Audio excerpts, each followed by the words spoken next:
veces en la historia de Córdoba se ha visto un contraste tan evidente entre la mala y la buena política, como en el caso de la breve y significativa gestión de Sebastián García Díaz al frente de la Secretaría Antidrogas de la provincia. Fue convocado por el actual gobierno a fin de fundar el organismo encargado de enfrentar nada menos que el narcotráfico, que en los últimos 10 años registra un crecimiento vertiginoso en la Argentina, especialmente en la región centro del país. Esta grave situación viene siendo denunciada desde entonces por hombres como el doctor Marcelo Tauriño, Aurelio García Elorrio, el periodista Tomás Méndez, algún otro periodista como Juan Federico, quienes a costa de su propia seguridad personal y la de sus familias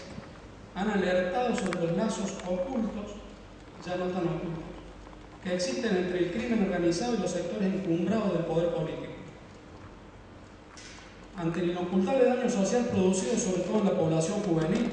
la más vulnerable y expuesta al terrible mal de la drogadicción, en el 2008 la cuestión fue definitivamente instalada en la opinión pública mediante la campaña callejera del Partido Primero de Gente, que instaba a la ciudadanía a denunciar en forma anónima a los narcotraficantes barriales, ofreciéndose sus dirigentes para trasladar a la justicia y a la policía los estratégicos datos, con el fin de obligar al gobierno a actuar de una buena vez, sin escudarse en el eterno pretexto de la imposibilidad de hacerlo por supuesta falta de información. Al no poder seguir escondiendo la basura debajo de la alfombra, el gobierno se decidió a hacer política con el delicado tema. El gobernador optó por la maquiavélica maniobra de invitar al principal promotor de la campaña que les incomodaba, en la creencia de que siendo un político, una vez en el cargo habría de hacer lo que normalmente hacen los políticos opositores cuando son convocados a las filas gubernamentales: transformarse en un burócrata obediente, atornillado a uno de sus importantes sillones oficiales, desde los cuales se pierden de vista los ideales sostenidos en el llano. Es decir, el gobierno buscó neutralizar a Sebastián,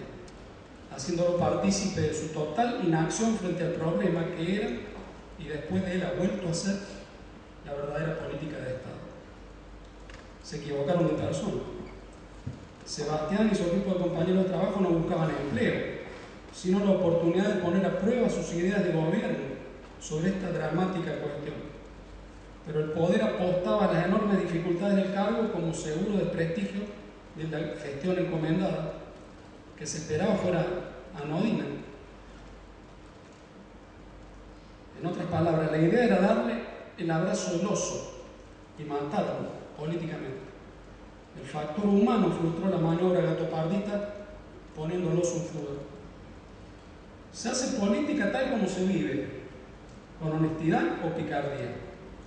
En la política argentina hay demasiados pícaros que se prestan a cualquier cosa con tal de satisfacer sus ambiciones de poder y riqueza. Los políticos profesionales conciben al Estado como un botín de guerra, formidable máquina de hacer negociados cuya administración les permite quedarse con ilícitas comisiones millonarias a cambio de favorecer a los peores intereses creados, internos o externos, menoscabando a la sociedad en múltiples formas. Cualquier ideología sirve de pantalla en la vil tarea de malversar el erario público. En nombre de los próceres se saquea continuamente el patrimonio nacional para asombro del mundo que no puede entender nuestro subdesarrollo. Como es obvio, la fiesta de la corrupción siempre la paga el pueblo, viviendo por debajo de sus posibilidades. Aunque esto viene ocurriendo desde el tiempo de la dictadura militar, se ha acentuado durante la democracia, pues los viejos partidos políticos y también algunos nuevos que nacieron viejos por ser mero reciclaje de políticos marginales, son conducidos por personajes que no pueden explicar cómo amasaron fortuna en el ejercicio de la función pública. De hecho, los dirigentes de los partidos dominantes conforman hoy la nueva oligarquía argentina. Pero también siempre hubo hombres y mujeres con integridad moral que van hacia la política con espíritu altruista, llevados simplemente por su patriotismo y la creciente preocupación por el futuro de sus hijos. Estos son peligrosos para el orden establecido, no solo porque denuncian la corrupción estructural que otros practican, sino porque proponen un programa de gobierno que acabaría con ella: la legalidad constitucional a ultranza, el respeto a la división de los poderes, el imperio de la ley en todos los órdenes como garantía de existencia del Estado de Derecho, que no es solo un juego electoral. Estos políticos actúan con la lógica del interés público, el bien común que enseña el derecho natural, para asegurar los beneficios de la libertad, razón de ser del Estado moderno. Ellos representan lo mejor de la política, no lo menos peor, que es lo que la sociedad argentina acostumbra a votar. El autor del libro que presentamos, de más hasta decirlo, pertenece a esta clase de dirigentes políticos de por sí selectos, en razón de la rectitud de sus intenciones, en su caso demostradas en los hechos. Cualquiera que conozca bien a Sebastián García Díaz sabe que es de los que dan un paso al frente cuando se piden voluntarios para una misión peligrosa. Es un combatiente y por tanto siempre va a ir hacia adelante, aun cuando una enorme oso lo espere para darle un abrazo mortal. Por eso aceptó el desafío de ocupar la primera fila en la lucha contra la peor amenaza delictiva del mundo, incluso con la sospecha confirmada enseguida de que tenía que hacerlo en inferioridad de condiciones funcionales por la sórdida oposición de sus superiores administrativos. De las increíbles peripecias de su gestión, entorpecida cada día por las trabas del ministro de Gobierno, da cuenta el libro. Solo diré que Sebastián no se limitó nunca a recitar el pobre libreto que le tenían preparado, que la semana pasada hemos vuelto a escuchar de boca del actual secretario de Prevención de la Adicción. Para gran sorpresa de sus hostiles anfitriones, desplegó en tiempo récord un inédito programa de acción que apuntaba en dos direcciones nunca antes exploradas por gobierno alguno en la República Argentina. La lucha frontal contra el narcotráfico, como todavía no ha sido iniciada, con todo lo que dicho enunciado supone innovar en materia de investigación, persecución y captura de narcotraficantes, y la lucha contra el alcoholismo, mediante un detallado plan de control de oferta de la droga de mayor consumo social, en su ámbito más dañoso, la nocturnidad. Actualmente, zona liberada para traficar todas las drogas. Es decir, planteó el deber del Estado